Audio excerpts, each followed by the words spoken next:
In today's video, I'll teach you how to enable NSFW in Grok AI.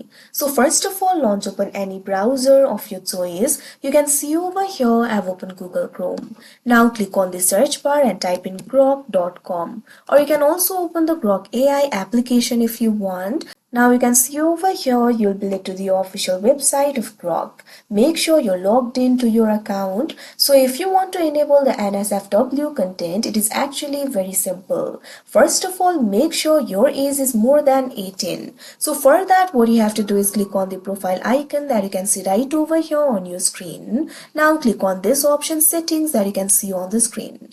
Now after you do that, you'll be able to access the settings. Make sure account option is selected. Now after you do that, right over here you'll be able to find this option for birth year. Click on this option change. Now make sure to select the birth year so that your age is more than 18. Now click on the continue option. Now after you select your age, what you have to do is click on this option data controls that you can see on the screen.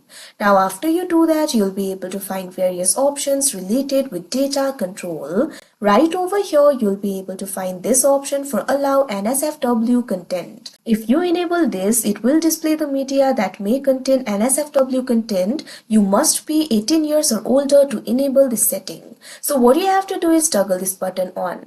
Now after you do that, you can see over here NSFW has been enabled. So that is how you enable NSFW in Grok. I hope you found this video helpful. Thank you for watching.